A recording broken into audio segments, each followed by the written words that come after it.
رحم الله من قرأ الفاتحة.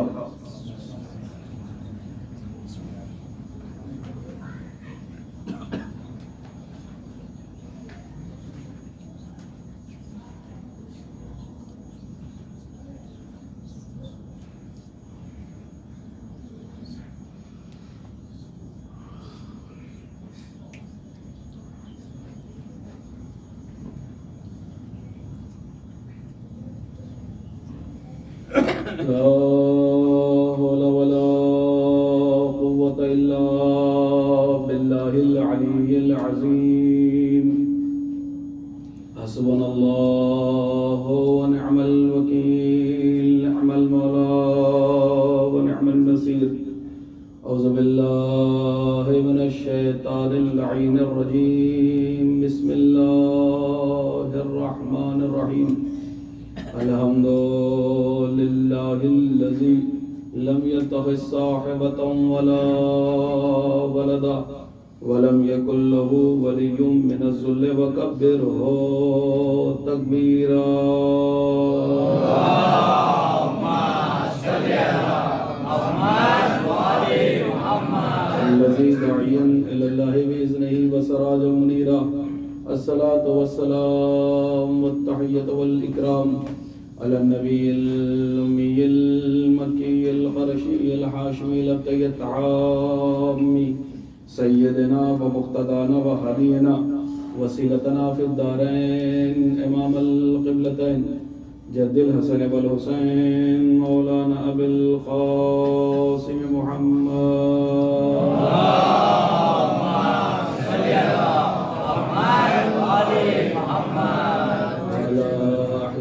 الطيبين الطاهرين المعصومين المظلومين المنتجبين المنتخبين والثورة الحيدرية والعصمة الفاطمية والحلم الحسنية والشجاعة الحسينية والصبر السجادية والأوصار الباقرية والعلوم الجعفرية والحلم الكاظمية والحجج الرزبية والجود التقوية والنقابة النقبية والهيبة العسكرية والغيبة إلهي إلى القائم. أما بعد فقد قال الله تبارك وتعالى في كتابه الحكيم وواصدق الصادقين وقوله الحق. بسم الله الرحمن الرحيم. يا أيتها النفس المطمئنة ارجعي إلى ربك راضية مرضية. اللهم صل على محمد وآل محمد. عزیزان گرامی قدر، موالیان در قرار، عاشقان رسول و علی رسول علیہ السلام، پرساداران غمخواران سرکار سید الشہداء، مسلسل اور متواتر آفسرات جب سے فلک پر 1447 ہجری کا یہ چاند نمودار ہوا ہے، وہ حسینہ و علیہ کی صداؤں کے ساتھ فرش غم پر، فرش مجلس پر، فرش عزا پر تشریف لا رہے ہیں. اور یہ آپ کی محبت، آپ کی انسیت، آپ کی مودت اور آپ کی الفت کی دلیل ہے. اور آپ کا آنا بتلا رہا ہے، اعلان کر رہا ہے کہ حسین، ہم نے آپ کو کل بھی تنہا نہیں چھوڑا اور ہم نے آپ کو آج بھی تنہا نہیں چھوڑا ہے. اس لیے کہ تنہا وہ چھوڑتا ہے جسے اپنے عشق پر اعتبار نہ ہو، اپنی محبت پر یقین نہ ہو. لیکن ہمیں تو معلوم ہے کہ عالم زر میں ان کی گواہی دی ہے تو شیعہ بنے ہیں. ماں کے شکم میں آئے تو تصویر انہوں نے بنائی، زندگی ملی تو زندگی کو انہوں نے سنوارا ہے. موت آئی تو موت کو شہادت ان کی محبت نے بنایا ہے. جب قبر میں پہنچے تو تاریکی قبر کو اپنے نور سے انہوں نے منور کیا ہے. حشر پر یہ ملیں گے، نشر پر یہ ملیں گے، میزان پر یہ ملیں گے، صراط پر یہ ملیں گے. عزیزان گرامی قدر، بس یہیں سے گفتگو کا آغاز ہو رہا ہے کہ جی صاحب، تاریکی قبر کو انہوں نے اپنے نور سے منور کیا ہے تقریر کا پہلا جملہ، اور یہیں سے انشاءاللہ تقریر آغاز ہوگی۔ اور جو کل گفتگو ہماری رہ گئی تھی جس کا میں نے وعدہ کیا، لیکن چونکہ وقت بہت زیادہ ہو چکا تھا لہٰذا میں نے صرف آیت پڑھی تھی کہ من ذا الذی یقرض اللہ قرضا حسنا۔ ہماری تقریر اگر آپ کو یاد ہو پرسوں کے روز سے جو ہے وہ یہیں پہ اٹکی ہوئی ہے اور باتیں نکلتی گئیں اور ہم اپنی منزل تک نہیں پہنچ پائے ہیں جو ہم آپ کو سنانا چاہتے تھے دوسری ہی تقریر میں، لیکن بہرکیف الحمدللہ آج انشاءاللہ مولا نے چاہا تو آپ کی بارگاہ میں ان تمام موضوعات کو پیش کریں گے کہ جی صاحب لوگ آج یہ کہتے ہیں کہ علی قبر میں کیسے آ جائیں گے، وہ قبر میں کیسے پہنچ جائیں گے، علی قبر میں کس طریقے سے تشریف لائیں گے۔ صلوات پڑھیں محمد و آل محمد۔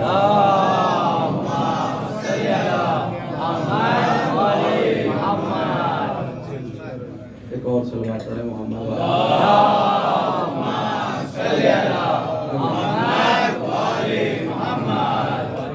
اپنے نوجوان بھائیوں سے اور اپنے چھوٹے بھائیوں سے گزارش کروں گا، بزرگ اپنی جگہ ہی بیٹھے رہیں، بزرگوں سے کوئی شکوہ نہیں ہے، کوئی مطالبہ نہیں ہے، لیکن یہ جو نوجوان میرے سامنے بیٹھے ہوئے ہیں اگر یہ آ جائیں، ابھی ادھر بھی کافی جگہ خالی ہے، تاکہ اس کو پر کر دیں تاکہ جو ہے وہ بعد میں آنے والے افراد جو ہے وہ تقریر میں مزاحم نہ ہوں۔ ایک اور بلند ترین صلوات پڑھیں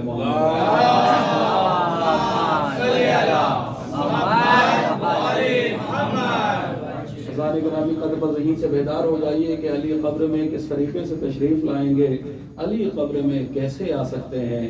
تو عزیزو یاد رکھیے گا علی دنیا میں کب پیدا ہوئے اور کہاں پر آئے۔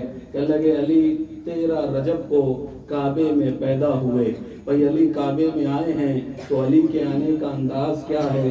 اس لیے کہ کلید کعبہ، کعبے کی چابی حضرت ابو طالب کے گھر رہتی تھی، تو اگر کسی کے ذہن میں یہ خیال ہو کہ جی صاحب کیا دروازے کو کھولا گیا، تالے کو کھولا گیا، دروازے سے ماں داخل ہوئی تھی، تو نہیں عزیزان گرامی قدر، کوئی تاریخ نہیں بتاتی ہے کہ علی کی ولادت کے وقت گھر سے چابی لی گئی ہو، کعبے کے تالے کو کھولا گیا ہو اور فاطمہ بنت اسد کعبے میں داخل ہوئی ہو، نہیں عزیزان گرامی قدر، بلکہ روایت یہ کہتی ہے کہ جب ماں کعبے تک پہنچی ہے اور ایک مرتبہ درد محسوس ہوا ہے تو ماں نے ارشاد فرمایا اللہم بحق حاضل مولود، اے پروردگار تجھے اس مولود کا واسطہ، تجھے اس مولود کا واسطہ کہ میری مشکل کو آسان کر دے۔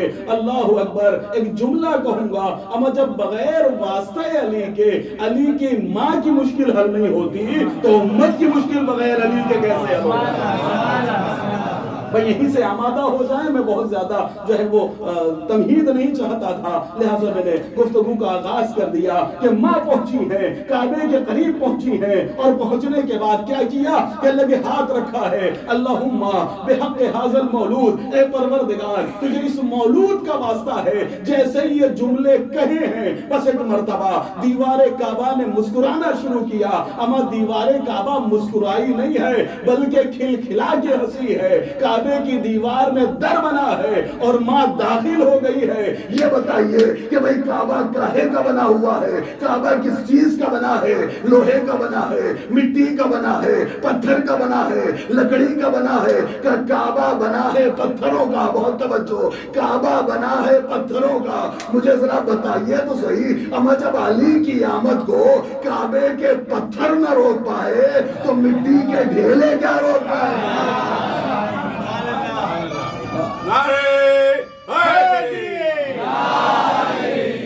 اللہ اکبر، عزیزان گرامی قدر، کہ جب علی کی آمد کو کعبے کی دیوار نہ روک سکی تو یہ قبر کے ڈھیلے، مٹی کے ڈھیلے علی کی آمد کو کیا روک پائیں گے؟ اچھا عزیزو، علی پہنچے ہیں کعبے کے اندر، لیجئے ماں داخل ہوئی، کیا اسی نئے در سے آئی ہیں کہ یہ پرانے در سے آئی ہیں؟ کہ لگے نہیں، جدھر سے داخل ہوئی تھی ادھر ہی سے جو ہے وہ باہر آئی ہیں۔ اللہ اکبر، بھئی گئی تھی نئے در سے تو آتی پرانے در سے۔ اللہ اکبر، بھئی یہی ہو سکتا تھا نا کہ دروازہ بند ہو گیا تھا، وہ کعبے کی دیوار جو تھی وہ مل گئی تھی۔ بہت توجہ چاہوں گا، بھئی گئی ہیں نئے در سے، تو بی بی نئے در سے واپس کیوں آ رہی ہے؟ پرانے در سے آ جاتی، عجب نہیں، علی کی ماں آواز دے گی کہ دیکھو کائنات کو یہی تو سمجھانا ہے کہ علی وہ ہے کہ جو دوسروں کا راستہ بدلواتا ہے، علی اپنا راستہ نہیں بدلتا ہے۔ خزانے کرام قدر علی جو ہے وہ اپنا راستہ نہیں بدلتا۔ ایک بلند ترین صلوات پڑھے محمد والے اللہم صلی اللہ محمد والے محمد۔ علی جو ہے وہ پہنچے ہیں کعبے کے اندر، اور کعبے میں علی کی ولادت ہوئی ہے۔ بہت توجہ چاہوں گا، علی کعبے میں، اب یہاں سے اپنی عظمت کو پہچانیے گا، جاگیے گا ذرا، میرے ساتھ ہو جائیے گا۔ علی کعبے میں کتنے دن رہے ہیں؟ علی کعبے میں کتنے دن ٹکے ہیں؟ کہ علی رہے کعبے میں 3 دن۔ علی کتنے دن رکے کعبے میں؟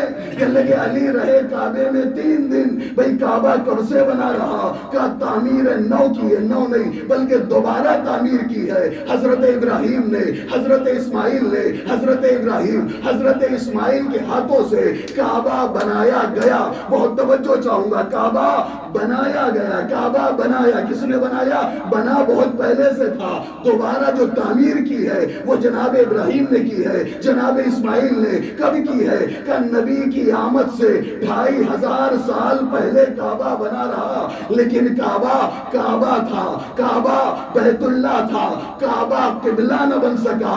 کعبہ قبلہ کب بنا؟ کہ جب جان علی، روح علی، جان کعبہ، روح کعبہ علی کی صورت میں اتار دیا گیا تو کعبہ کعبہ نہ رہا، کعبہ قبلہ بن گیا۔ کعبہ کعبہ نہ رہا، کعبہ قبلہ بن گیا۔ علی کعبے میں کتنے دن ٹکے؟ علی کعبے میں 3 دن ٹکے۔ ذرا سوچئے تو صحیح، جس مکان میں علی 3 دن رہ جائے وہ کعبہ قبلہ بن جائے تو مومن کے دل میں علی۔ نعرے حیدری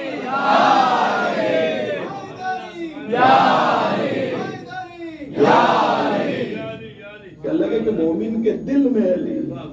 اسی لیے کہا جاتا ہے کہ ہر چیز توڑنا مومن کا دل نہ توڑنا۔ ہر چیز توڑنا مومن کا دل نہ توڑ دینا، اس لیے کہ مومن کے دل میں رہتا ہے علی۔ بہرحال میری یہ تقریر نہیں تھی لیکن اب بڑھتی گئی ہے تو سن لیجئے بس ایک نقطہ اور دوبارہ لوٹ جاؤں گا اپنی منزل کی جانب، اور میں آپ کو بتانا چاہتا ہوں یہ عزاداری کیا ہے۔ جہاں کل ہم نے گفتگو کی تھی کہ اگر ہر کوئی نماز جو ہے وہ انسان کو دیندار بناتی ہے، عاشورہ انسان کو ایماندار بناتا ہے۔ دیندار بہت ملتے ہیں، ایماندار کم ملتے ہیں۔ مجھے آنا ہے اس منزل پر کہ ہمارے مقصد کو سمجھانا ہے، لیکن تھوڑی سی دیر کے لیے آپ کو بیدار کرنے کے لیے یہ باتیں میں نے آغاز میں کی ہیں۔ کہنے لگے کہ جی صاحب علی کعبے میں پہنچے، ماں کہاں سے پہنچی؟ نئے در سے، واپس آئی ہیں نئے در سے۔ اللہ اکبر، بی بی نے بتا دیا کہ دیکھو علی دوسروں کا راستہ بدلنے آیا ہے، علی اپنا راستہ نہیں بدلتا۔ اب میں مولائے کائنات کی بارگاہ میں پہنچتا ہوں، اے حلال مشکلات، اے امیر کائنات، اے مولائے مشکل کشا، اے کائنات کے امیر، اے دہلیز پر ستارے کو بلانے والے، اے ٹھوکر سے مردے کو جلانے والے، اے ہم جیسے کنگالوں کو دریائے عطا دینے والے، اے ہم جیسے گونگوں کو زبان عطا کرنے والے، اے علی آپ بتا دیجئے کہ اگر جو ہے وہ آپ کو آنا ہی تھا تو پرانے در سے آ جاتے، یہ نئے در کی کیا ضرورت ہوئی؟ نئے در سے کیوں داخل ہوئے؟ نئے در سے کیوں واپس آ رہے ہیں؟ آ جاتے کعبے کے دروازے سے داخل ہو جاتے۔ عجب نہیں علی آواز دیں گے کہ کیا تم نے نبی کی حدیث نہیں سنی؟ انا مدینۃ العلم وعلی بابھا۔ کیا تم نے نبی کی حدیث نہیں سنی ہے؟ انا مدینۃ العلم وعلی بابھا، کہ میں شہر علم ہوں، علی اس کا دروازہ ہے۔ ذرا یہ تو بتا دو کہ دروازہ دروازے میں لگتا ہے یا دروازہ دیوار میں لگتا ہے؟ اللہ اکبر، کہ دروازہ دیوار میں لگتا ہے یا دروازہ دروازے میں لگتا ہے؟ ایک بلند ترین صلوات پڑھے محمد صلی اللہ محمد والے محمد۔ ایک اور بلند ترین صلوات پڑھے محمد صلی اللہ محمد والے محمد۔ یا علی یا علی۔ کہ کل میں نے کہا کہ کاش ہمیں حسین کی معرفت ہو جائے، کاش ہمیں مجلس کی معرفت ہو جائے۔ اگر ہمیں مجلس کی معرفت ہو جائے، حسین کی معرفت ہو جائے تو ہم دیندار بھی ہو جائیں گے، ہم عزادار بھی ہو جائیں گے۔ اور کبھی کہا تھا میں نے اسی اشرے میں آپ کے سامنے کہ ہر نمازی عزادار نہیں ہوتا، لیکن ہر سچا عزادار نمازی ضرور ہوتا ہے۔ عزیزو، ہمارے بنائے جانے کا مقصد کیا ہے، اس پہ توجہ کیجیے گا، اور انشاءاللہ آج بالکل نئے پہلو سے جو ہے وہ گفتگو ہوگی کہ ہمارے بنائے جانے کا مقصد کیا ہے۔ اگر آپ دیکھیں گے علماء کے بیانات کو، کہ جو علماء بیانات دیتے ہیں، تو سب سے پہلے آیت یہ جو پڑھی جاتی ہے کہ وَمَا خَلَقْتُ الْجِنَّ وَالْإِنسَ إِلَّا لِيَعْبُدُونَ، کہ ہم نے جن اور انس کو خلق نہیں کیا مگر اس لیے پیدا کیا تاکہ وہ ہماری عبادت کریں، تاکہ وہ ہماری اطاعت کریں۔ اب ہمارے بنائے جانے کا مقصد کیا ہے، بہت توجہ چاہتا ہوں۔ ہمارے بنائے جانے کا مقصد عبادت پروردگار، ہمارے بنائے جانے کا مقصد اطاعت معبود، یعنی ہمیں کرنا کیا ہے، ہمیں کرنا ہے اللہ کی عبادت، ہمیں کرنی ہے اللہ کی اطاعت۔ دیکھیے ہر چیز کے بنائے جانے کا کچھ نہ کچھ مقصد ہوتا ہے۔ بھئی کائنات میں جتنی بھی چیزیں بنتی ہیں، جتنی بھی چیزیں خلق کی جاتی ہیں، ان کا کوئی نہ کوئی مقصد ہوتا ہے، کوئی نہ کوئی ہدف ہوتا ہے۔ مثال کے طور پر یہ لائٹ بنی، اس کے بنائے جانے کا کوئی نہ کوئی مقصد ہے۔ یہ مائک بنا، اس کے بنائے جانے کا کوئی نہ کوئی مقصد ہے۔ بہت توجہ چاہوں گا، اور بہت تیزی سے، پتہ نہیں کیوں وقت بہت تیزی سے گزر جاتا ہے، ابھی شروع بھی نہیں کیا، 20 منٹ تقریباً جو ہے وہ گزر گئے۔ ایک صلوات پڑھے محمد والے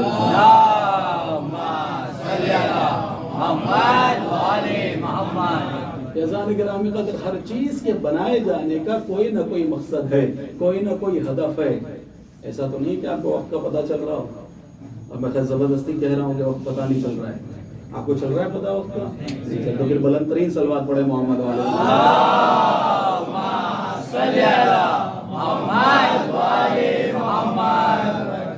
تھوڑا تھوڑا اگر آگے آ جائیں میرے نوجوان بھائی، میں کہتا ہی رہوں گا۔ علی حسن بھائی اللہ آپ کو سلامتی دے، آپ کے نیک حاجات اور جو ہے وہ ساری امیدیں مرادیں پوری ہوں، اور اگر مجھے نام پتہ چلتے جائیں گے تو میں دعائیں دیتے جاؤں گا اور اپنا مقصد ہے وہ پورا کرتا جاؤں گا۔ آپ حضرات بھی نام بتا دیں، میں نام بنام بلا لوں گا۔ ایک صلوات پڑھے محمد والے۔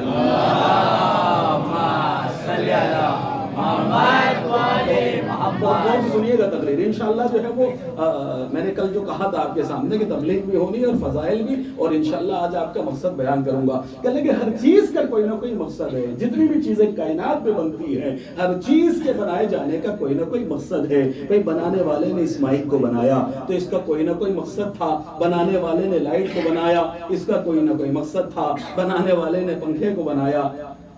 ایک اور صلوات پڑھے محمد والے۔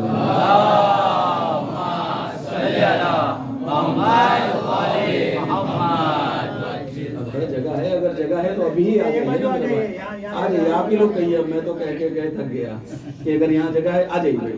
بھائی صاحب آ جائیں، میرے بھائی آ جائیں، آپ بھی آ جائیں، یہ میرا بچہ آپ بھی آ جائیں، بیٹا آپ بھی آ جائیں۔ ادھر ہے جگہ 4-5 لوگوں کی، ہاں ادھر سے جگہ تاکہ آنے والوں کو تکلیف نہ ہو۔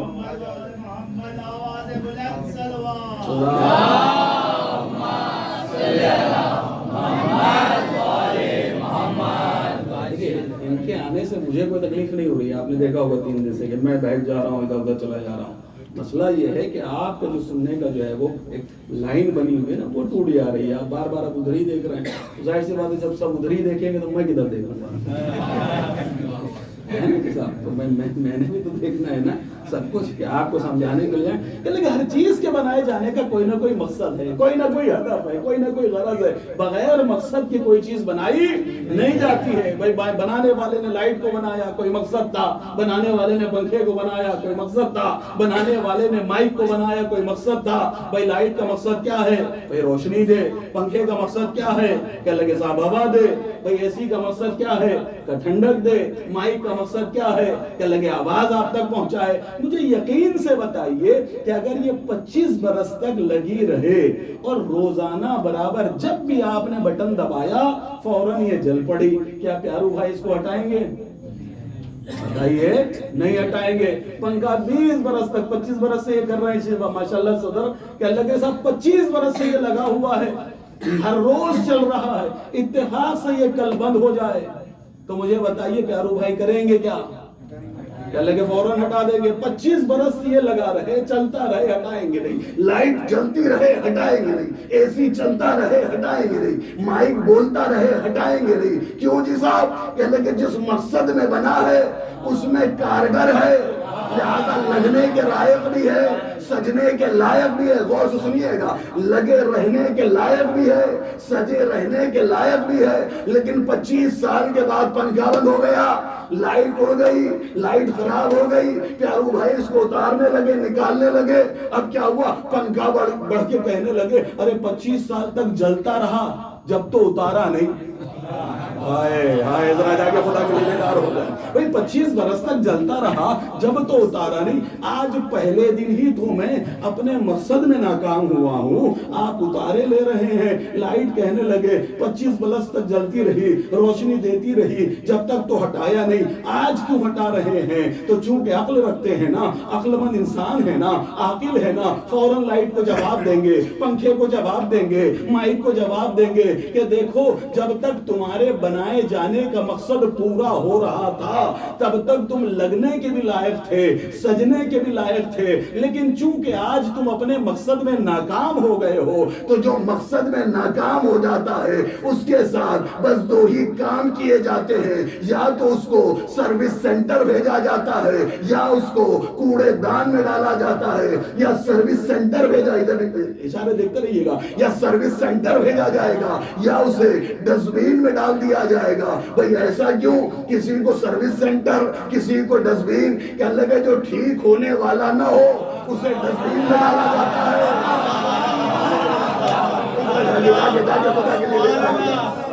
جو ٹھیک ہونے کے لائق نہیں ہے اسے ڈسٹبین میں ڈالا جائے گا. جو سروس کے بعد کام آ سکتا ہے اسے سروس سینٹر بھیجا جائے گا. تو اللہ نے بھی تو آپ کو کسی مقصد کے تحت پیدا کیا ہے. آپ کا مقصد کیا ہے؟ عبادت پروردگار. آپ کا مقصد کیا ہے؟ اطاعت معبود. آپ کا مقصد کیا ہے؟ پروردگار کی بندگی کرنا. بھائی یہ عقل رکھنے والا انسان, عقل پیدا کرنے والا نہیں, عقل رکھنے والا کسی نے دی ہے, انہوں نے رکھ رکھی ہے. جس کے پاس عقل ہے, جو خالق عقل نہیں ہے, وہ یہ بات جانتا ہے کہ جو چیز مقصد میں ناکام ہو جاتی ہے اسے سروس سینٹر بھیجا جاتا ہے یا ڈسٹبین میں ڈال دیا جاتا ہے. جو مالک عقل ہو, جو خالق عقل ہو, کیا اسے معلوم نہیں ہوگا کہ اگر انسان اپنے مقصد میں فیل ہو جائے تو اس کے ساتھ کیا کرنا چاہیے؟ اس کے ساتھ بھی اب 2 ہی طریقے اختیار کیے جاتے ہیں. اگر جو ہے وہ سنبھلنے کے لائق ہے تو دنیا میں اس کی سروس کر کے دوبارہ صراط مستقیم پر چلا دیا جاتا ہے, اور اگر سدھرنے کے لائق نہیں ہے تو اللہ نے ایک ڈسٹبین بنا رکھا ہے جس کا نام جہنم ہے. اللہ کہتا ہے نہ سدھرے گا صحیح, نہ سنبھلے گا صحیح, تو میرے پاس ڈسٹبین ہے, اٹھاؤں گا, اوندھے منہ جہنم میں ڈال دوں گا.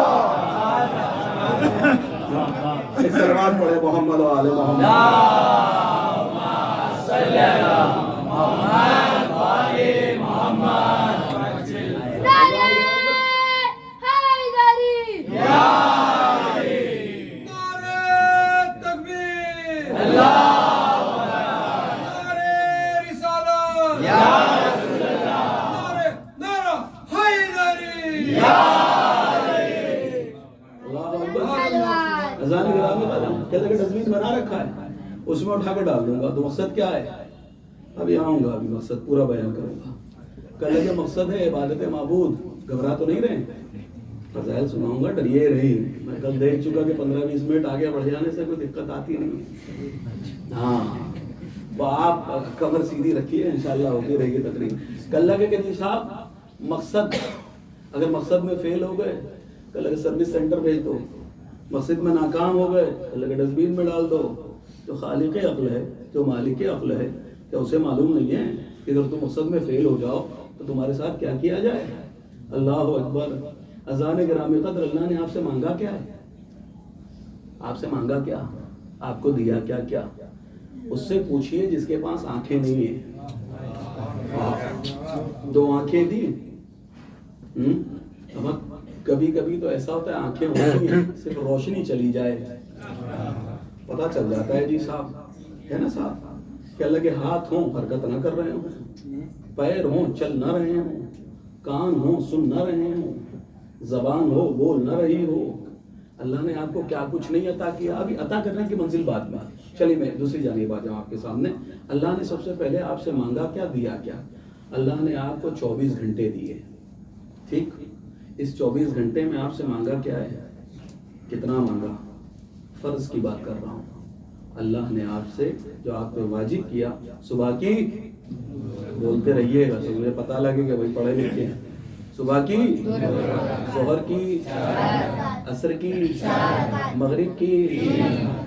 2 رکعت کون ہے؟ مغرب تو بیٹا مغرب حالت یہی سنا رہا تھا میں آپ نے قصر. اما مغرب تو وہ نماز ہے کہ جو حالت سفر میں بھی قصر نہیں ہوتی ہے. آپ کہہ رہے قصر ہو جاتی ہے، 2 بولا انہوں نے کہا قصر ہو، قصر کر دیا. اما مغرب وہ نماز جو حالت سفر میں بھی قصر نہیں ہوتی ہے، ورنہ 4 رکعتیں نمازیں جو ہیں وہ 2 رکعت ہو جاتی ہیں. لیکن مغرب وہ نماز ہے اور صبح کی وہ نماز ہے کہ جو حالت سفر میں بھی قصر نہیں ہوگی. صبح کی 2 ہے تو 2 ہی پڑھنی ہے، ایسا نہیں کہ 1 پڑھ لینی ہے نا. مغرب کی 3 ہے تو 1.5 پڑھ لیجیے، رکوع سے ہی ختم کر دینا. کہ اللہ کے ساتھ قصر جو ہے وہ 3 رکعت کی 3 رکعت رہے گی. عشاء کی کتنی رکعت ہے؟ 4 رکعت ہے. کل کتنی رکعت ہوئی؟ الحمدللہ 17 رکعت نماز ہے. کہ اللہ کے پورے دن بھر میں اللہ نے بہت اطمینان سے میرے بچوں کے لیے، میرے نوجوانوں کے لیے سمجھے صرف سننا کافی نہیں ہے بلکہ عمل کرنا ضروری ہے. اور اس عمل ہی کی بنیاد کے اوپر جی صاحب برزخ کا دار و مدار ہے. اس لیے کہ مولا نے اپنے شیعوں سے کہا تھا کہ بے فکر ہو جاؤ، برزخ کی تیاری تم کر کے آؤ، حشر ہم سنبھال لیں گے. ہاں حشر ہم سنبھال لیں گے، محشر میں ہم ہیں، لیکن برزخ کی تو تیاری کر کے آؤ. ابھی آئے گی منزل. کہ اللہ کہ جی صاحب اللہ نے آپ سے مانگا کیا ہے؟ اللہ نے 17 رکعت نماز، اس سے زیادہ ہے کسی میں؟ کہ اللہ کہ نہیں جی صاحب 17 رکعت نمازیں اللہ نے مانگی ہے. دیا کتنا ہے آپ کو؟ 24 گھنٹہ. اب اس 24 گھنٹے میں 17 رکعت نمازیں مانگی ہے. ذرا گنیے صبح کی 2 رکعت پڑھنے میں کتنا ٹائم لگتا ہے؟ 5 منٹ. الحمدللہ. ظہر کی 5 منٹ 10 منٹ آپ جو کہیں مانوں. عصر کی 10 منٹ. ہمیں 10 منٹ لگتا نہیں ہے 2-4 رکعت نماز میں، 2 ہی منٹ لگتا ہے اور 5 بھی زیادہ گر رہا ہوں. لیکن آپ کہہ رہے ہیں تو مانے لیتا ہوں. 10 20 30 نماز ٹھیک ہے. 10 صبح کی 10 منٹ، ظہر 10 منٹ، عصر 10 منٹ اور مغرب 10 منٹ اور عشاء 10 منٹ. کل کتنے منٹ ہو گئے آپ سے؟ ہاں 45. یعنی آپ سے جو ہے وہ آدھی گھنٹہ 45 منٹ جو ہے وہ اللہ نے مانگا ہے. کتنے دیر میں؟ اب یہاں سے ذرا متوجہ رہیے گا. کہ 24 گھنٹے کے اندر اللہ نے آپ سے 45 منٹ اپنے لیے مانگے ہیں. اور اس 45 منٹ لینے کے بعد اللہ نے آپ کو دیا کیا کیا ہے؟ کہ لگے سورج کی روشنی آپ کے لیے، چاند کی چاندنی آپ کے لیے، پانی آپ کے لیے، زمین آپ کے لیے، آکسیجن آپ کے لیے، چرند و پرند آپ کے لیے، ہوائیں آپ کے لیے، بادل آپ کے لیے. کیا کچھ نہیں اللہ نے جو ہے وہ آپ کو عطا کیا ہے. اور 24 گھنٹے میں صرف اللہ نے اپنے لیے آدھی گھنٹہ مانگا ہے. اب مجھے بتائیے، یہاں پر لوگ فیکٹریوں میں کام کرتے ہوں گے، کہیں پہ مزدوری کرتے ہوں گے. بھائی آپ کسی کمپنی میں جاب کر رہے ہیں، کسی فیکٹری میں کام کر رہے ہیں، کتنے گھنٹے آپ سے ورک لیا جاتا ہے، کتنے گھنٹے آپ کام کرتے ہیں؟ کل لگے 8 گھنٹے، 10 گھنٹے، 15 گھنٹے، 12 گھنٹے، مجھے نہیں معلوم ہے اس لیے کہ میں نوکری نہیں کر رہا. کل لگے آپ سے کتنے گھنٹے مانگے ہیں؟ کل لگے 8 گھنٹے آپ سے لیے جاتے ہیں روزانہ. اب ذرا سوچئے، ذرا کیلکولیٹ کیجئے کہ 30 دن میں آپ سے کتنے گھنٹے لیے گئے، آپ سے کتنا گھنٹہ لیا گیا. اگر 10 گھنٹہ بھی آپ روز کام کرتے ہیں تو 30 دنوں میں کتنے گھنٹے آپ نے کام کیا؟ 300 گھنٹے آپ نے کام کیا ہے. اور سیلری کے نام پر، پیسے کے نام پر، تنخواہ کے نام پر آپ کو کتنا دیا جاتا ہے؟ کہ بس اتنا دیا جاتا ہے کہ 1 مہینہ سکون سے کھا پی سکتے ہو. اگلا مہینہ اگر تنخواہ نہ ملے تو تو ادھار دے دے، آپ ادھار دے دے، آپ کچھ مدد کر دیں. یہی تو حشر ہوتا ہے نا. کہ لگے آپ سے 300 گھنٹے لیے اور عوض میں بس اتنی سی تنخواہ ملی ہے کہ آپ 1 مہینہ چل سکتے ہیں. لیکن لیکن مجھے بتائیے جو آپ کا مالک ہے، جو فیکٹری کا آنر ہے، جو بڑا آدمی ہے، جو سیٹ کے اوپر بیٹھا ہوا ہے، جو آپ کا مالک بنا ہوا ہے، کیا وہ اس بات کی گارنٹی لیتا ہے کہ آپ ہمارے ہاں مہینے میں 300 گھنٹے کام کرتے ہیں، ہم آپ کو سیلری دیتے ہیں، لیکن آپ کی گارنٹی ہماری گارنٹی ہے کہ جیسے ہی کارخانے سے باہر نکلو گے تمہارے ساتھ کوئی حادثہ نہیں ہوگا، تمہارے گھر میں کوئی حادثہ نہیں ہوگا، تمہارا بچہ محفوظ رہے گا، تمہارے بیماری نہیں آئے گی، تمہاری آنکھوں کی روشنی نہیں جائے گی، اللہ اکبر، تمہارے گھٹنوں میں درد نہیں ہوگا۔ کیا کوئی فیکٹری والا جو ہے وہ گارنٹی لیتا ہے؟ کہنے لگے نہیں، کوئی گارنٹی نہیں لیتا ہے۔ ادھر گیٹ آؤٹ ہوئے، ادھر گارنٹی ختم ہو گئی، لیکن قسم خدا کی کیا کہنا، پروردگار عالم تیری رحمانیت کے، تیری محبت کے، تیری الفت کے، تیری چاہت کے، تو نے اپنے بندے سے 24 گھنٹے میں صرف آدھی گھنٹہ لیا۔ اگر 30 دن اس کو کیلکولیٹ کرو تو کتنا دیا آپ نے؟ آپ نے صرف 15 گھنٹے بمشکل تمام دیے ہیں، لیکن اس کے بدلے میں اللہ کیا کہتا ہے؟ اگر خلوص کے ساتھ میرا سجدہ کرو گے تو جاؤ، میں گارنٹی دیتا ہوں تمہاری عمر بڑھ جائے گی، تمہارے بچے اچھے رہیں گے، آنکھوں کی روشنی نہیں جائے گی، کمر میں درد نہیں ہوگا، گھٹنوں میں درد نہیں ہوگا۔ بھئی ساری گارنٹی اللہ نے آپ سے صرف اتنے گھنٹے، وہ بھی 30 دن میں لینے کے بعد دنیا کا کوئی کریم ایسا نہیں ملے گا کہ جو اتنا مہربان ہو جتنا خالق اپنے بندے پر مہربان ہوتا۔ تو ہمارا مقصد کیا ہے؟ کہ لگے عبادت کرنا، ڈریے نہیں، آ رہا ہوں منزل پہ، کہ لگے کہ صاحب عبادت کرنا، اطاعت معبود کرنا، یہی ہمارا مقصد ہے نا۔ تو اب مقصد ہے بنائے جانے کا کہ ہم عبادت کرتے رہیں، تو پھر ہر وقت عبادت کرتے رہنا چاہیے، تبھی تو مقصد پورا ہوگا نا۔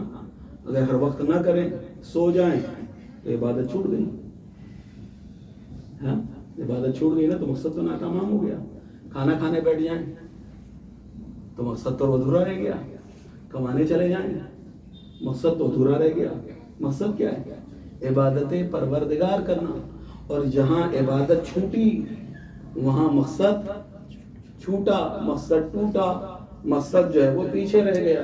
اور جو مقصد میں ناکام ہو جاتا ہے اس کی سروس یا اسے ڈسٹبن، دو ہی جگہ ہیں اس کی، تو صرف آپ پروردگار یہ پیٹ نہ بنایا ہوتا، نیند نہ دی ہوتی، بچوں کی محبت نہ دی ہوتی، جیسے عام امرود جو ہے وہ پیڑوں پہ ہو رہے ہیں ویسے انسان بھی پیڑوں پہ لگ جاتے ہیں، ہے نا جی صاحب؟ یہ بچے کیوں اس دنیا کے اندر، یہ سونا کیوں، دنیا کی محبت کیوں دے دی؟ اللہ کچھ نہ دیا ہوتا اور پھر کہا ہوتا کہ تمہارا مقصد عبادت معبود ہے، عبادت پروردگار ہے، تمہیں ہر وقت عبادت کرتے رہنا ہے۔ اللہ نے کہا سب کچھ دوں گا بھی، اور جو مقصد کو پورا کرنے والے ہوں گے وہ مقصد کو پورا کرتے بھی رہیں گے۔ میں نے کہا معبود یہ کیسے ہو سکتا ہے کہ کھانا بھی کھاؤں، پانی بھی پیوں، مجلس میں بھی جاؤں، نوکری پہ بھی جاؤں، نماز بھی پڑھ لوں، ہر کام دنیا کا کرتا رہوں اور میرا مقصد بھی پورا ہوتا رہے؟ کہ جاؤ جا کر میرے نبی سے سوال کر لو، میرا نبی بتا دے گا کہ کیسے تم مقصد کو پورا کر سکتے ہو۔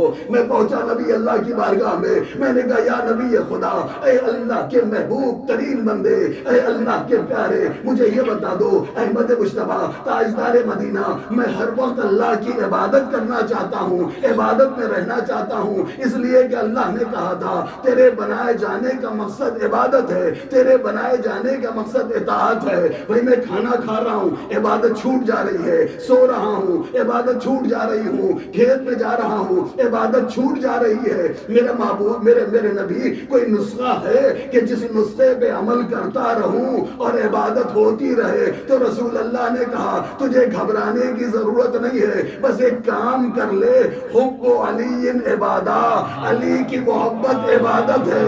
اگر دل میں علی کی محبت رکھتے ہوئے کام کرو گے تو تمہارا کام کرنا عبادت ہے۔ کھانا کھاتے رہو گے تب بھی عبادت میں رہو گے، سوتے رہو گے تب بھی عبادت میں رہو گے۔ یعنی جب علی کی محبت دل میں ہے تو جو کام کرتے رہو گے ہر کام عبادت میں شامل ہوتا رہے گا۔ بجز ولایت علی، محبت علی، دنیا میں کوئی ایسا امر ہے ہی نہیں کہ جو انسان کو ہر وقت عبادت میں مشغول رکھے۔ اگر ہر وقت عبادت کرتے رہنا چاہتے ہو تو دنیا والوں علی کی محبت دل میں بسا لو. ایک سلوات پڑھے محمد والے محمد.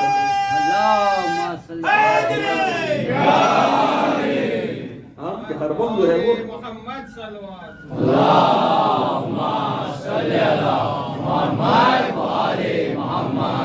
کہ ہر وقت جو ہے وہ علی کی محبت دل میں بسا لو، اس لیے کہ علی کی محبت ہوگی تو یاد رکھنا تمہارا ہر عمل جو ہے وہ عبادت میں شامل ہوگا.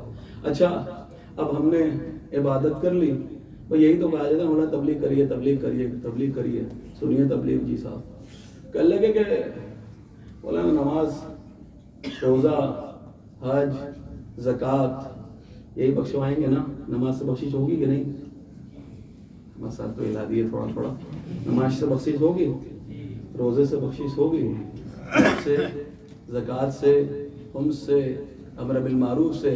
کہنے لگے تمام چیزیں بخشش کا ذریعہ ہیں. بھائی جب یہ ساری چیزیں بخشوا دے گی تو پھر یہ مجلس کیوں؟ کوئی سوال ہے یا نہیں ہے؟ بھائی ایسی ساری چیزیں دیکھیے میں دونوں کو لازم ملزوم بنا رہا ہوں کہ اللہ کہ یہ بھی ضروری ہے یہ بھی ضروری ہے. ابھی میں آپ کے سامنے بات کو واضح کر رہا ہوں، گھبرائیے نہیں، پہلے بات مکمل ہونے دیجیے پھر چہرہ بنائیے گا، پہلے چہرے نہ بنائے کیجیے. اس لیے کہ عالموں کی پہچان یہ ہے کہ وہ بات کو کامل ہونے دیتے ہیں. صاحب پہلے نہیں بکھر جاتے ہیں، ورنہ اگر پہلے بکھر جاؤ گے تو غلط فہمیاں ہو جاتی ہیں.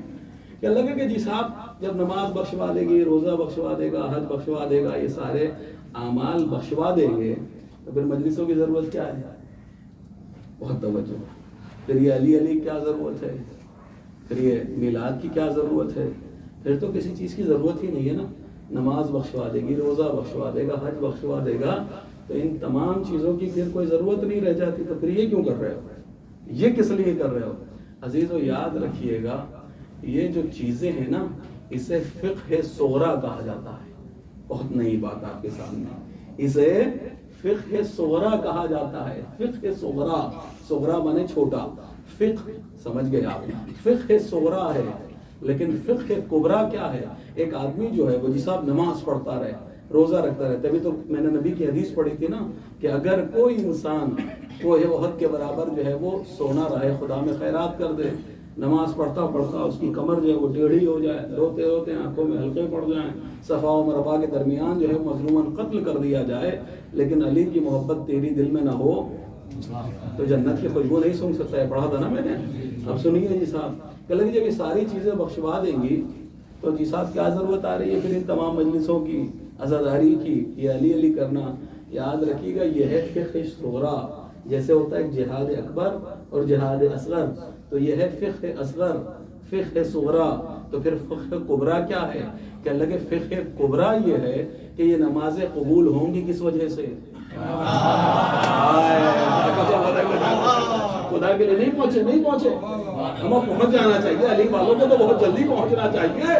بھائی آپ کیسے سن رہے ہیں؟ مجھے بڑا تعجب ہو رہا ہے. میرے ایک دم تازہ ترین شاید کسی کی انسنی باتیں یہ شاید کانوں سے نکلی نہ ہو آپ کے کہ لگے بھائی اگر ہر نمازی بخشا جائے گا تو پھر 73 فرقے میں ایک دوسرے کو برا کیوں کہہ رہے ہو؟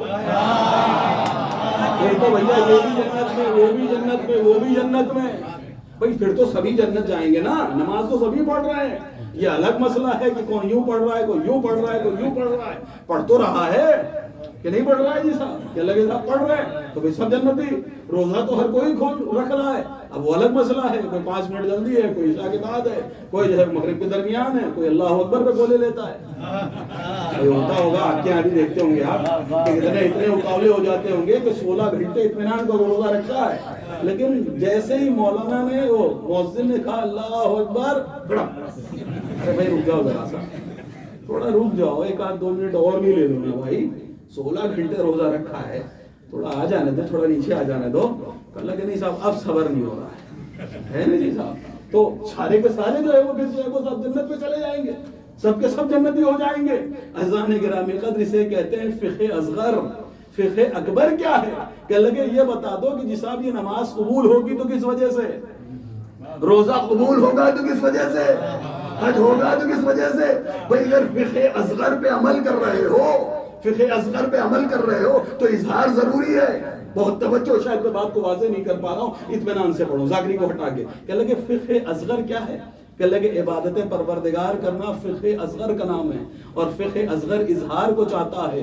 اگر تم جو ہے وہ اللہ کے بندے ہو تو نماز پڑھ کے دکھاؤ. یہ نماز پڑھ کے کیوں دکھا رہے ہو؟ کہ لگے اظہار ضروری ہے نا، اللہ سے محبت کرتا ہوں. بہت توجہ. کہ لگے یہ ہے فقہ اصغر کا نام، ایک ہے فقہ اکبر کا نام. اب فقہ اکبر کیا ہے؟ کہ لگے اگر کوئی انسان پوری فقہ اصغر کو انجام دے لے لیکن فقہ اکبر اس کے ہاتھ سے چھوٹ جائے، جس سے نماز قبول ہوگی، روزہ قبول ہوگا، حج قبول ہوگا، زکوٰۃ قبول ہوگا، تو یہ فقہ اکبر کیا ہے؟ کہ فقہ اکبر ہے محمد اور آل محمد کی محبت. کہ لگے جب تک دل میں ولایت علی نہ ہوگی، نہ نماز قبول ہے، نہ روزہ قبول ہے، نہ حج قبول ہے، نہ زکوٰۃ قبول ہے، کوئی چیز قبول نہیں ہے. اسی لیے تو رسول اللہ نے کہا تھا کوہ احد کے برابر سونا دے دے، نمازیں پڑھتا پڑھتا ٹیڑھا ہو جا، روتے روتے آنکھوں میں گڑھے بڑھ جائیں. اللہ اکبر. صفا اور مروہ کے درمیان مظلوماً قتل کر دیا جائے، اس کے بعد اگر دل میں علی کی محبت نہیں ہے، یعنی سب کچھ تھا علی کی محبت نہیں تھی، تو جنت کی بو بھی نہ ملے گی. اب اس کا لازمہ نکالیے، نتیجہ نکالیے. نتیجہ یہ ہوگا اعمال کر کے اگر دل میں ولایت علی رکھو گے. صلوات پڑھے محمد و آل محمد.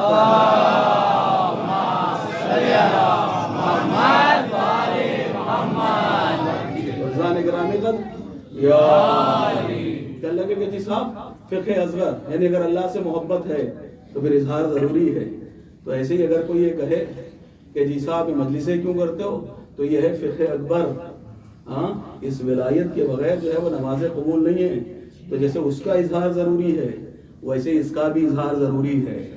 بھئی نمازیں پڑھ کے بتاتے ہو کہ خدا والا ہوں، تو پھر نعرے لگا کے بتاؤ کہ علی والا ہوں. نعرے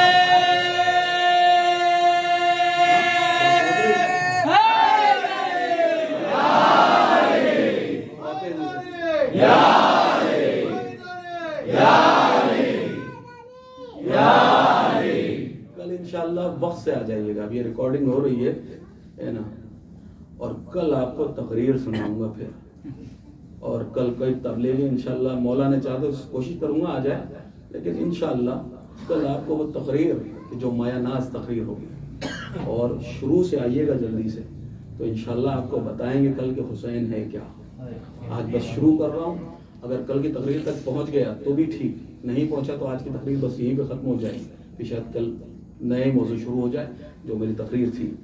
لیکن صاحب کل آپ کی بارگاہ میں رکھیں گے آپ، اور آپ انشاءاللہ یہاں سے اٹھ کے جائیں گے تو عظمتوں کے انشاءاللہ جو آبشار لے کے جائیں گے صاحب سر چشمے. لیکن اب چونکہ بہت زیادہ 11:15 ہی بج گئے، ابھی وقت شروع بھی نہیں ہو پائی مجلس. کیا لگے کہ منزل نزی اخرج اللہ، میں نے کہا تھا نا آپ کو، شاید پرسوں کہا تھا کہ جی صاحب حج میں جو ہے وہ کوئی چیز فری نہیں ہے، لیکن جائیں ذرا مشق کربلا کریں، ہر چیز فری. اور عزیزو کمال یہ ہے کہ گفتگو کرنے والے گفتگو کرتے رہتے ہیں مل کے.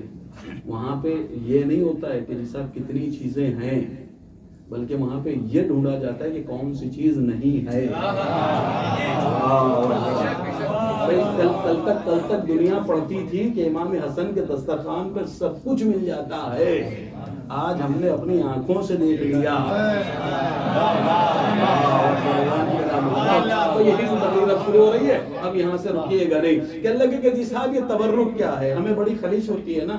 کہنے لگے کہ جی صاحب جب بھی مولا کا مسئلہ آتا ہے، جب اپنے گھر کا مسئلہ آتا ہے تو آپ کیا کہتے ہیں، برا نہ مانیے گا. جب آپ نے حکم دیا ہے تو پھر سننا بھی ہوگا تھوڑا تھوڑا، ہے نا.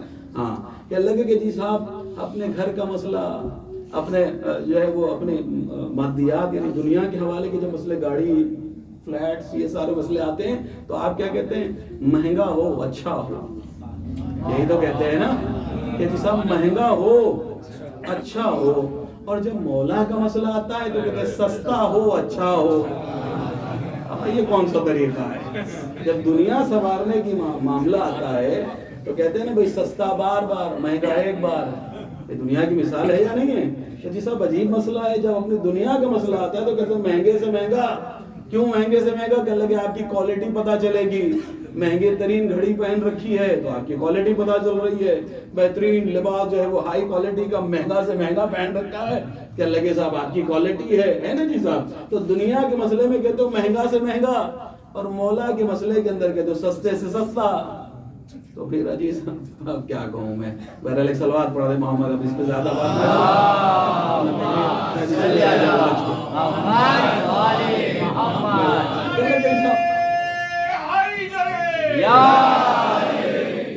مولا کے معاملے میں بھی مولا کے معاملے میں بھی ایسے ہی رہیے، دل کھول گئے، اس لیے کہ جب دل کھولو گے بھائی، اگر خرچ کر دینے سے مولا کے نام پہ غربت آ جاتی ہوتی تو مشی جو ہے وہ 1-2 سال میں ختم ہو جانی چاہیے تھی۔ قسم خدا کی بھائی یاد رکھیے گا، پیسے دے کے اتنی خدمت نہیں مل سکتی ہے جتنی حسین کے نام پر تمہیں خدمت مل جاتی ہے۔ بھائی پیسے دے کے آدمی اتنی چیزیں نہیں لے سکتا ہے، جہاں بغیر پیسے دیے جو ہے وہ اتنے جو لوگ گئے، اللہ ان سب کو بار بار جانا نصیب فرمائے، اور جو نہیں گئے ہیں، جو جتنی تیز صلوات پڑھ سکتا ہوں میں دعا کیے دیتا ہوں، اللہ ہم سب کو اس سال جو ہے وہ مشی کربلا نصیب فرمائے۔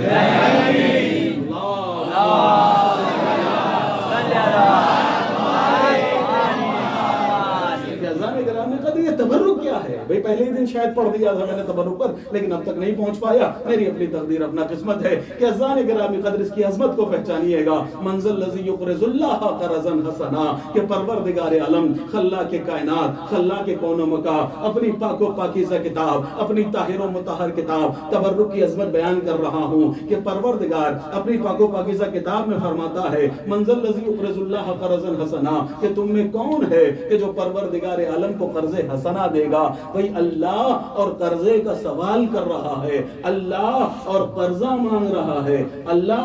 بھئی اب یہ قرآن مجید ہی کی تو آیت ہے نا، کوئی روایت تو نہیں ہے کہ جس کے بارے میں سوچنا پڑے کہ یہ حسن ہے، ضعیف ہے، محکم ہے، مرسل ہے، ثقہ ہے، حجت ہے، مطلق ہے، مقید ہے، ضعیف ہے، قوی ہے۔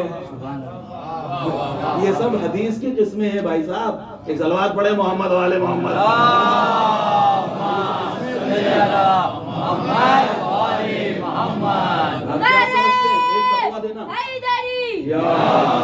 آپ کیا سمجھتے ہیں ایک فتویٰ دینا بڑا آسان ہے؟ اما اتنی قسمیں حدیث کی جو میں نے بھی علمائی ہوئی آدھی علمائی ہیں، 17 قسمیں حدیث کی۔ کہنے لگے کہ جی صاحب کیا ہوا؟ کہنے لگے کہ صاحب کوئی حدیث نہیں ہے بلکہ تو اللہ کی آیت ہے۔ اچھا قرآن کی ایسی کتاب ہے کہ قرآن ایسی کتاب کا نام ہے کہ آپ کسی رمز پر، کسی حرف پر، کسی زبر پر، کسی زیر پر، کسی پیش پر، کسی جگہ پر، شد پر، مد پر، کہیں پر آپ شک نہیں کر سکتے۔ اگر آپ نے شک کر لیا تو کیا ہوگا؟ کہ مولانا کو کہنے کی ضرورت نہیں ہے، کچھ بولنے کی ضرورت نہیں ہے۔ ادھر آپ نے شک کیا، ادھر دائرہ اسلام سے خارج ہو گئے، ادھر شک کیا، ادھر دائرہ اسلام سے خارج ہو گئے۔ ذرا سوچئے تو صحیح، اگر کوئی قرآن صامت پر ذرہ برابر شک کر لے تو دائرہ اسلام سے خارج ہو جاتا ہے۔ اب اگر کوئی قرآن ناطق پر شک کر لے،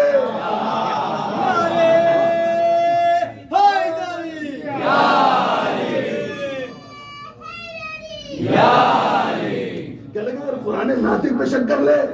لیجئے صاحب اب کیا ہوا؟ اے پروردگار عالم تو قرض حسنہ کا سوال کر رہا ہے، میں نے تو دنیا کے اندر یہ دیکھا ہے کہ قرضہ برابر والا برابر والے سے لیتا ہے یا کم تر اپنے سے اعلیٰ سے لیتا ہے، لیکن تیرا تو قرآن میں فیصلہ ہے نا انک علی کل شیء قدیر، کہ وہ پروردگار ہر چیز پر قدرت رکھتا ہے، ہر چیز کا مالک ہے۔ وہی ذرات کا مالک پروردگار عالم، ابحار کا مالک پروردگار عالم، اشجار کا مالک پروردگار عالم، طیور کا مالک پروردگار عالم، ذرات کا مالک پروردگار عالم، آسمانوں کا مالک پروردگار عالم، کہکشاں کا مالک پروردگار عالم، افلاک کا مالک پروردگار عالم، انسانوں کا مالک پروردگار عالم، فرشتوں کا مالک پروردگار عالم، جنت کا مالک پروردگار عالم، کوثر کا مالک پروردگار عالم، سلسبیل کا مالک پروردگار عالم، مرسلین کا مالک پروردگار عالم، فرشتوں کا مالک پروردگار عالم، فرشتوں کا مالک پروردگار عالم۔ بھئی کتنی بڑی حکومت ہے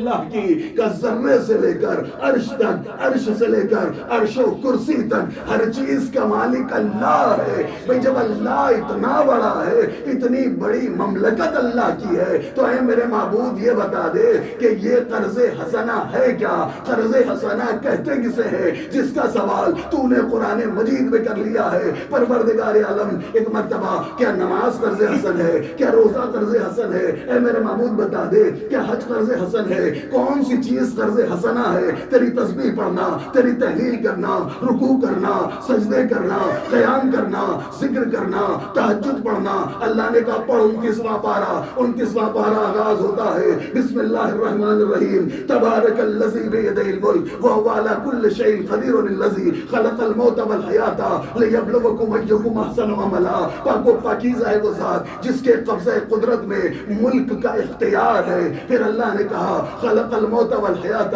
لیبلوکم ایکم احسن عملا، کہ ہم نے موت اور حیات کو اس لیے پیدا کیا ہے لیبلوکم، تاکہ تمہیں آزما سکے، لیبلوکم تاکہ تمہیں سمجھ سکے، ایکم احسن عملا کہ تم میں احسن عمل کرنے والا کون ہے۔ اس کا مطلب یہ ہوا نماز احسن عمل کا نام ہے، قرض حسنہ نہیں ہے۔ روزہ احسن عمل ہے، قرض حسن نہیں ہے۔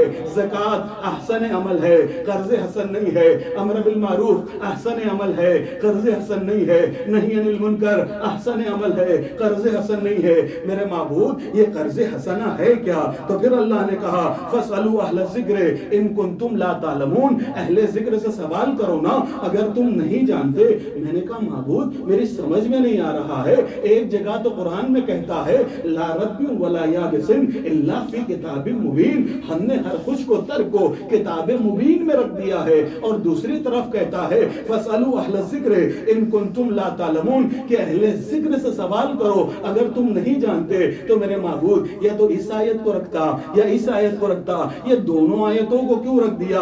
اللہ کہے گا دیکھو دونوں آیتوں کو اس لیے رکھا ہے کہ ہم مزاج کے خالق ہیں، ہم نے انسان کے مزاج کو پیدا کیا ہے۔ ہم جانتے تھے کچھ لوگ ایسے ہوں گے کہ جو کہہ دیں گے کہ قرآن کافی ہے۔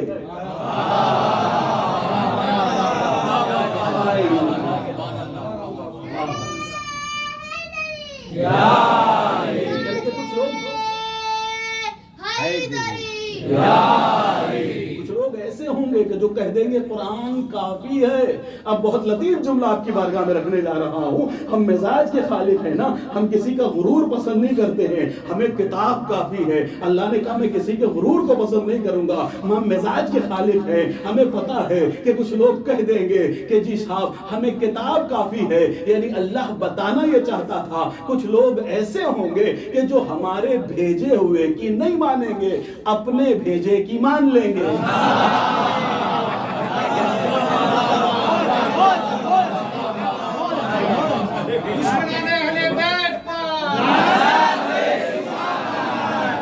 ہمارے بھیجے ہوئے کی نہیں مانیں گے۔ آج میں خوش ہو گیا، بھائی صاحب نے نا دھات دی ہے بہت۔ کہنے لگے کہ جی صاحب کیا ہوا؟ کہنے لگے کہ ہمارے بھیجے ہوئے کی نہیں مانیں گے، اپنے بھیجے کی مان لیں گے۔ ہمیں غرور تو توڑنا ہے نا، ہمیں غرور تو کسی کا پسند نہیں ہے نا۔ بھئی جس نے غرور کیا اللہ نے غرور کو توڑ دیا، پتھروں نے غرور کیا اللہ نے لوہے کو بنا دیا، لوہے نے غرور کیا اللہ نے آگ کو بنا دیا، آگ نے غرور کیا اللہ نے پانی کو بنا دیا، پانی نے غرور کیا اللہ نے بادلوں کو بنا دیا، بادلوں نے غرور کیا اللہ نے ہواؤں کو بنا دیا، ہواؤں نے غرور کیا اللہ نے فرشتے کو بنا دیا، فرشتے نے غرور کیا اللہ نے ملک الموت کو بنا دیا۔ ملک الموت کہتا ہے میں وہ ہوں، میں وہ ہوں، میں وہ ہوں، جہاں چاہتا ہوں بغیر اجازت کے چلا جاتا ہوں، میں وہ ہوں جہاں چاہتا ہوں بغیر اجازت کے چلا جاتا ہوں۔ اللہ نے کہا تجھے ابھی بھی سمجھ میں نہیں آیا، تیری ابھی بھی سمجھ میں نہیں آیا، ہم غرور تو کسی کا پسند ہی نہیں کرتے۔ کیا کہہ رہا ہے؟ میں وہ ہوں بغیر اجازت ہر جگہ چلا جاتا ہوں۔ تو کہا رک جا، ایک دن آئے گا ایک دہلیز کے اوپر نہ کھڑا کر دیا۔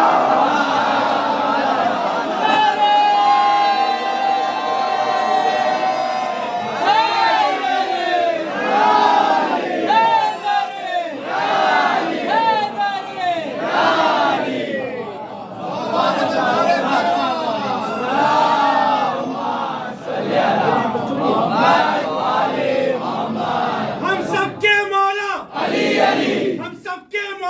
علی علی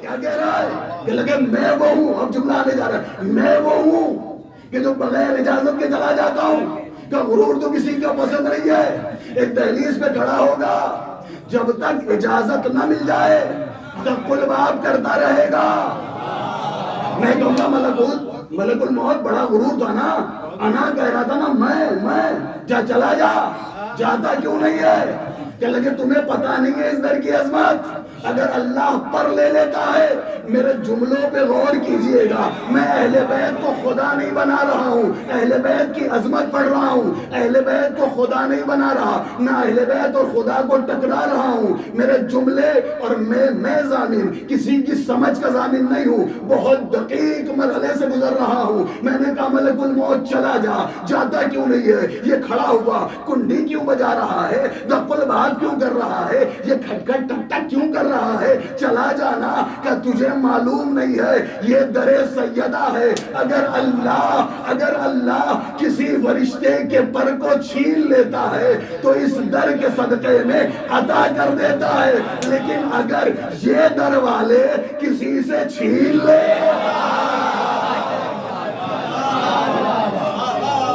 حسینیت زندہ باد یزیدیت مردہ باد اہل بیت کے دشمنوں پر لعنت بے شمار لعنت.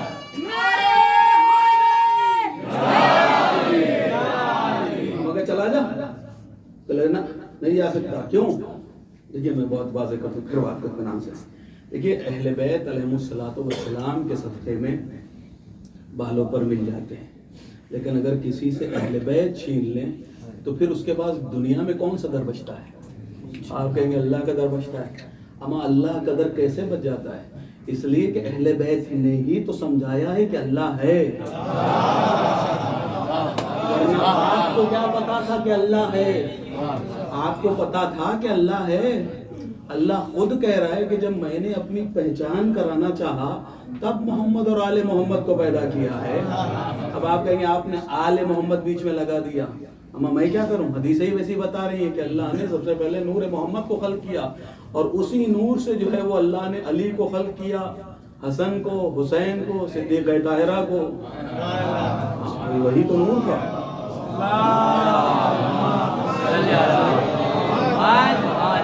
مکمل ہی ملی. کہ لگے صاحب چلا جا, کہ لگے نہیں جا سکتا. اگر اس در نے چھین لیا, اگر یہاں سے چھین لیا گیا تو پھر کون سا در رہ جاتا ہے؟ کہاں جاؤں گا؟ اس کا مطلب یہ ہوا کہ جن سے اہل بیت چھین لیتے ہیں ان کی دنیا بھی برباد ہے, آخرت بھی برباد ہے. نہ دنیا میں ان کا سہارا ہے, نہ آخرت میں کوئی ان کا سہارا ہے. اللہ اکبر. کہنے لگے اللہ نے کہا غرور تو کسی کا پسند نہیں ہے, انا تو کسی کی پسند نہیں ہے.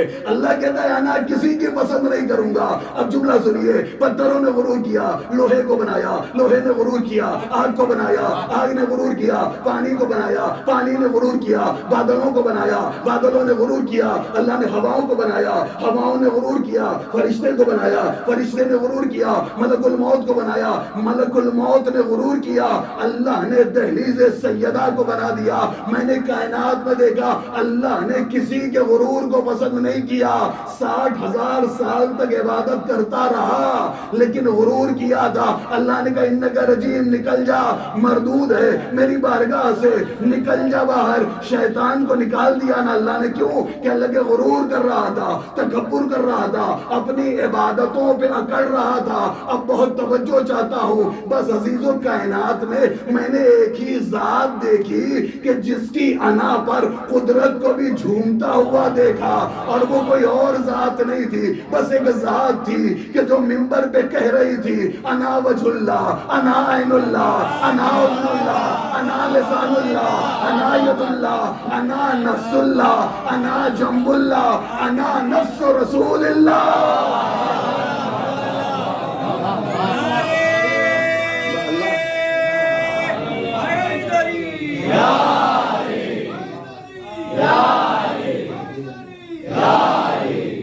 کہنے لگے کہ جی صاحب کیا ہوا؟ کہنے لگے کہ جی صاحب انا ید اللہ, انا ولیہ, بس ایک ہی کا غرور اللہ نے پسند کیا ہے.